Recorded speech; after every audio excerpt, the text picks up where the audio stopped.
Bonjour à toutes et à tous, bienvenue dans le journal des jeunes. Je suis Mohamed, le présentateur de ce numéro. Au sommaire de cette émission, nous allons donc vous parler du stop motion. C'est une technique d'animation image par image. Nous avons fabriqué un zoétrope, puis nous sommes passés à la conférence de rédaction. Ensuite, nous sommes allés à Blida où nous avons tourné un micro-trottoir. Enfin, nous avons participé à un atelier avec Alice Monvalier que nous avons d'ailleurs interviewé. En début de semaine, nous avons créé un zoétrope. Un zoétrope, c'est un objet qui permet de faire vivre une série d'images.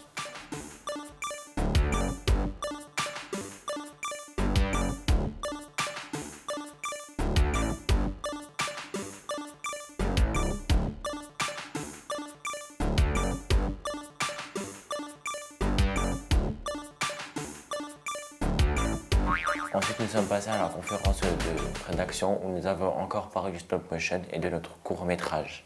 Il y a plusieurs sortes de films d'animation. Donnez-moi des exemples. Il y a en pâte à modeler, Ouais. en corrier, Ouais, en dessin. ouais. Et le plus connu maintenant, enfin le plus répandu aujourd'hui, Avec ordinateur, tout est fait. Ouais, c'est ça. Ordinateur. en numérique, Voilà, en tout numérique. Ceux qui pensaient qu'ils n'avaient jamais vu de films d'animation et qui en fait se sont aperçus qu'ils en avaient déjà vu. Tu me donnes quelques exemples? Le Roi Lion. Ouais. La Reine des Neiges. La Belle et la Bête. Et donc, spécifiquement en pâte à modeler. Il y a l'étrange de Monsieur Jack, il y a l'étrange pouvoir de Norman, pardon. Ouais. Est-ce que quelqu'un peut me donner la liste du matériel dont on aura besoin pour créer notre film? Pâte à modeler fond vert, la base. Quoi d'autre? Des personnages. Et comment on les prend les images? Avec la caméra. Photo, imprimante. En fait, on peut prendre un appareil photo, mais nous on va se servir des iPads. Qui peut me dire c'est quoi le stop motion? Déjà, on prend un iPad pour prendre des photos. Et voilà, si je le bouge sur le téléphone, là, il est comme ça, on prend une photo. On le bouge encore, on prend une autre photo. C'est comme ça qu'il avance. Ouais, c'est ça. Pour notre journée à Blida, rejoignons Volodja et son équipe. Volodja, tu me reçois? Oui Mohamed, je te reçois 5 sur 5. Nous sommes actuellement devant Blida, le célèbre tiers-lieu de Metz, pour interviewer Alice Monvalier et faire une visite des locaux.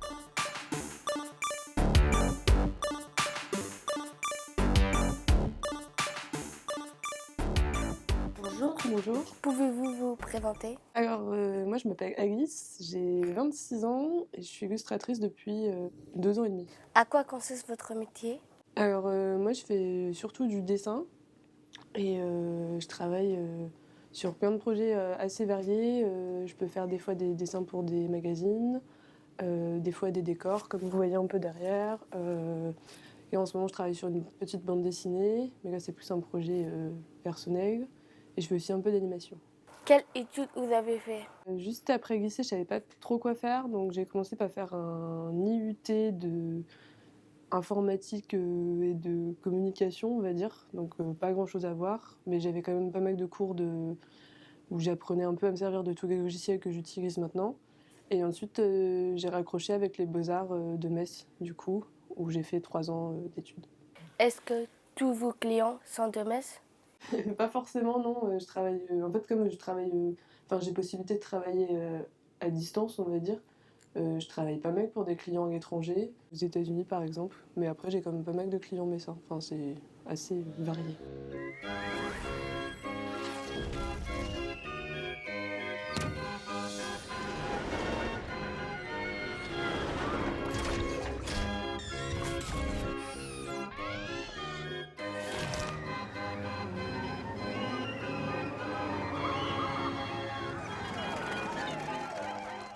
Travailler dans le dessin était-il votre premier vœu? En fait, je savais pas forcément trop quoi faire, encore une fois, après le lycée, donc ça s'est un peu dessiné au fur et à mesure de mes études. En fait, au début, je pense que je voulais faire ça, mais ça me paraissait super compliqué d'en vivre, donc c'était pas forcément... Enfin, c'était un peu un rêve, mais pas forcément quelque chose de très concret. Et puis en fait, petit à petit, ça s'est fait un peu tout seul.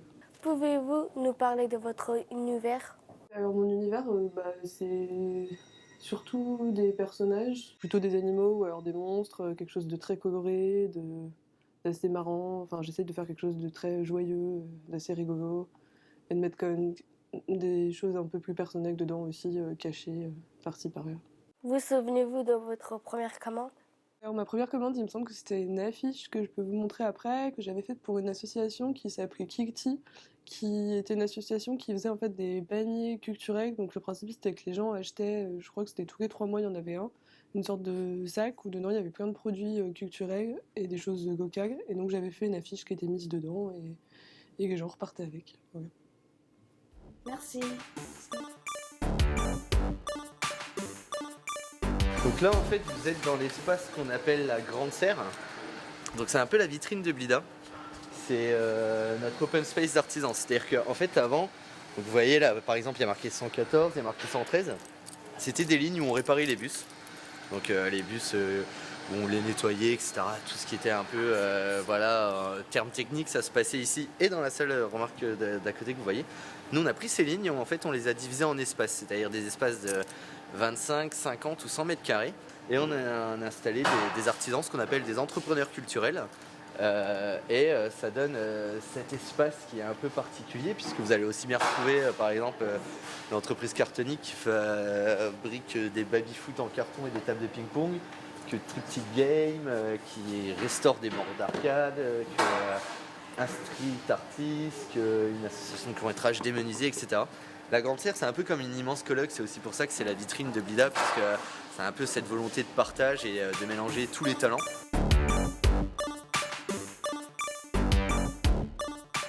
En plus de bien manger, c'est aussi un espace super important parce qu'on ne se rend pas compte de tout ce qui passe à travers la nourriture, si je peux dire. C'est-à-dire que là, vous avez vu, elle est pensée un peu en mode cantine scolaire, les tables sont alignées. C'est pour forcer les gens à se mettre assis l'un à côté de l'autre. C'est-à-dire que vous faites la queue comme à la cantine, comme à l'école. Puis vous allez prendre votre assiette, vous allez vous asseoir où il y a. C'est pas divisé en table de 4 où vous vous mettez avec vos collègues. Et l'idée, en fait, c'est de pouvoir échanger. On ne se rend pas compte le nombre de projets qui sont nés à Blida à travers cette cantine.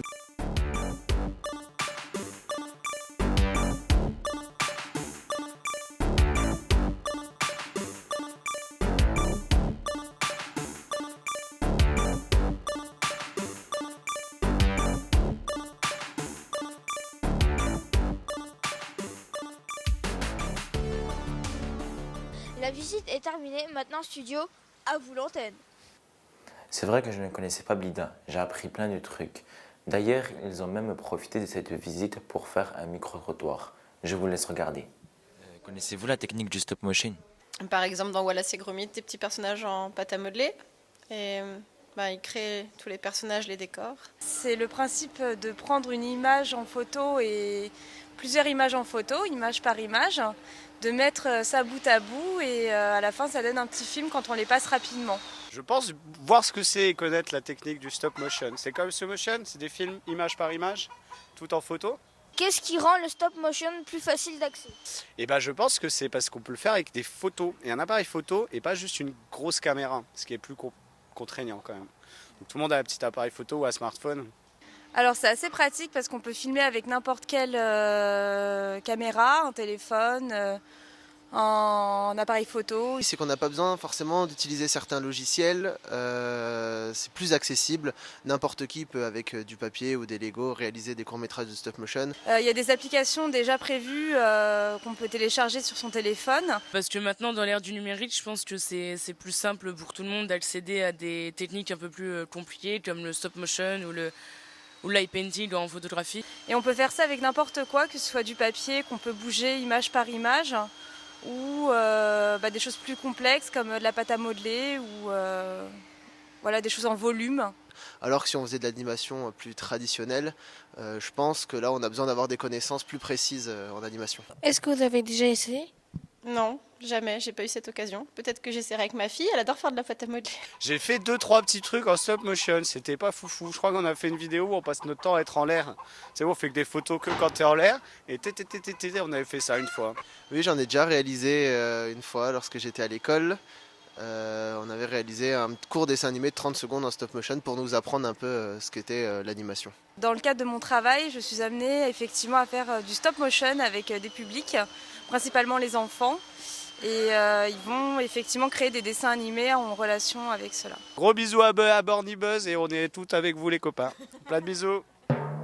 Impressionnant. Et merci à tous les résidents qui ont bien voulu répondre à nos questions. La dernière fois, nous avons parlé de faire notre propre film de stop motion. Nous avons même fabriqué des pantins avec Sarah Poulain. Eh bien, figurez-vous que nous avons déjà commencé les décors avec Alice Monvalier.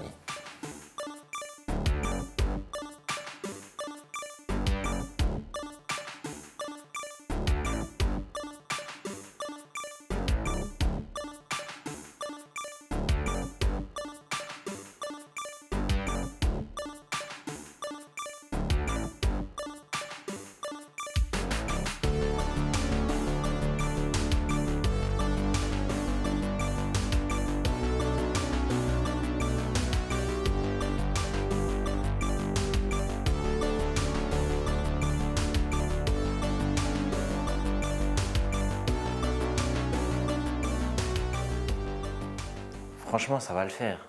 Pour clore cette émission, nous vous laissons avec ces quelques images du Festival international du film d'animation qui s'est déroulé à Metz ce week-end.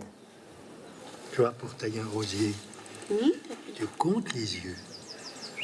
1, 2, 3. Et tu coupes là.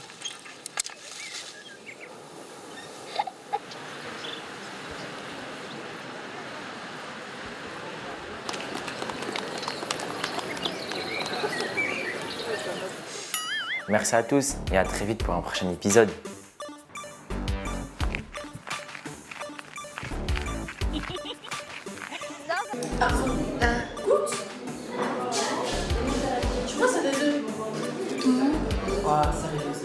International du film d'animation.